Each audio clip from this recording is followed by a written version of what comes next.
Mesdames et messieurs, bonjour et bienvenue sur ma chaîne. Je suis Jules Chipamba, juriste de formation et chercheur en droit public.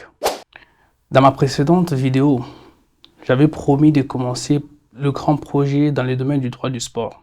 Malheureusement, les situations dans mon pays ne me permettent pas de parler du droit du sport. En ce sens, je vais aborder la question sécuritaire dans mon pays, la République démocratique du Congo. Personne ne l'ignore, car le monde entier a été alerté par des voies diplomatiques, par des informations, qu'il y a une escalade, une montée en puissance de l'insécurité dans mon pays. Le Rwanda, à travers son mouvement criminel terroriste, le M23, essaye et continue à tuer, pousser jusqu'à occuper notre ville de Goma. Dans cette vidéo, nous allons expliquer la violation de la souveraineté de la RDC et nous allons démontrer l'implication du Rwanda dans cette affaire. Nous allons nous appuyer sur la Charte des Nations Unies et la Convention de Genève de 1949. La Charte des Nations Unies, en son article 2, paragraphe 4, consacre un principe fondamental, celui de la souveraineté des États. Aucun État n'est autorisé de mener des actions militaires sur les territoires de notre État sans son accord.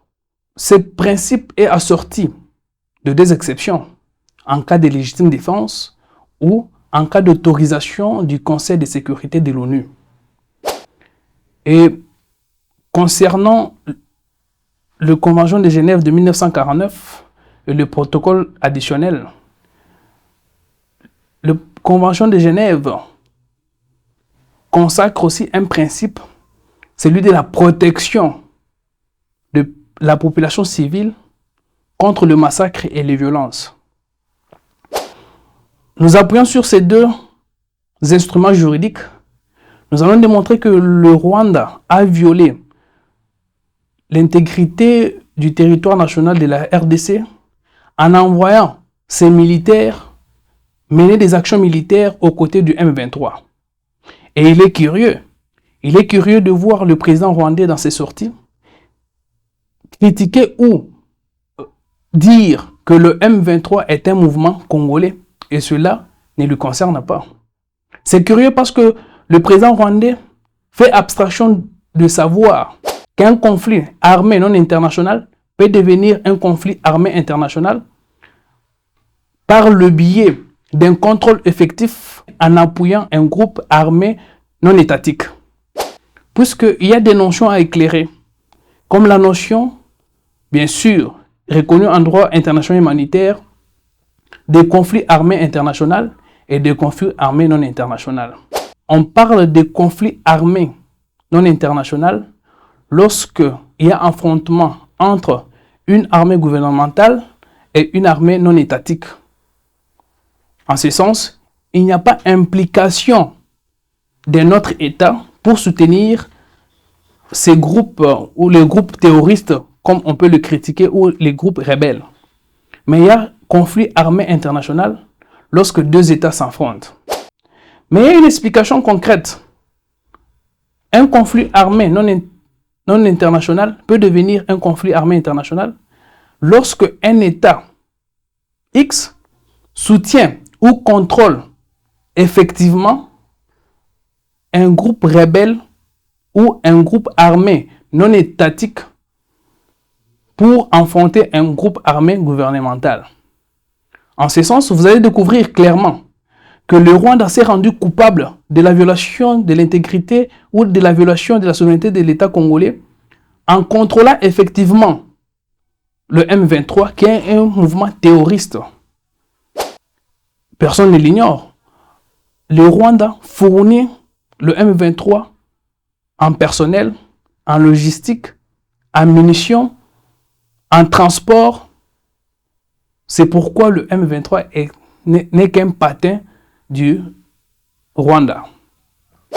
Il y a une jurisprudence pertinente concernant les conflits armés internationaux et les conflits armés non internationaux.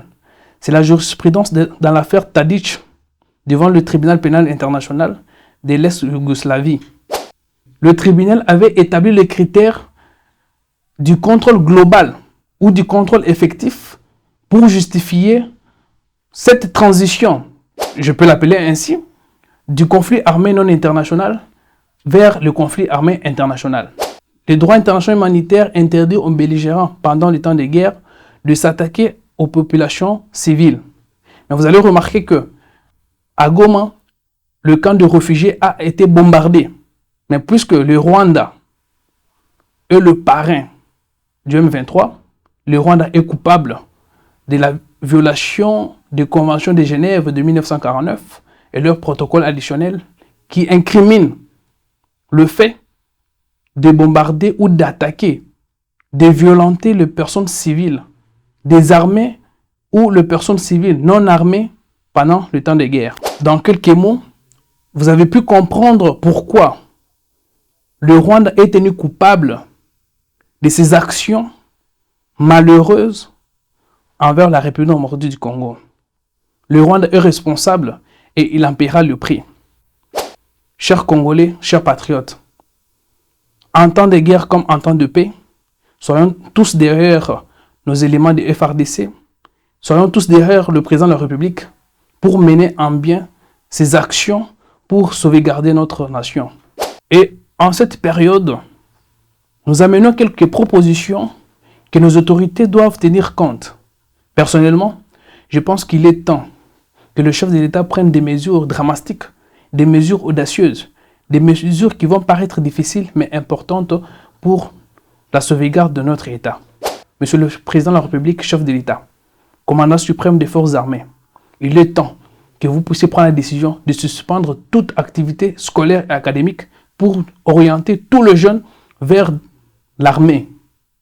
Soyez rassurés de notre soutien, nous, la jeunesse, et soyez rassurés que nous n'allons pas commettre l'erreur de 1997. Merci chers abonnés pour votre attention soutenue. Je vous demande de vous abonner à cette chaîne, d'activer la cloche de notification pour rien manquer. À très bientôt pour une nouvelle vidéo.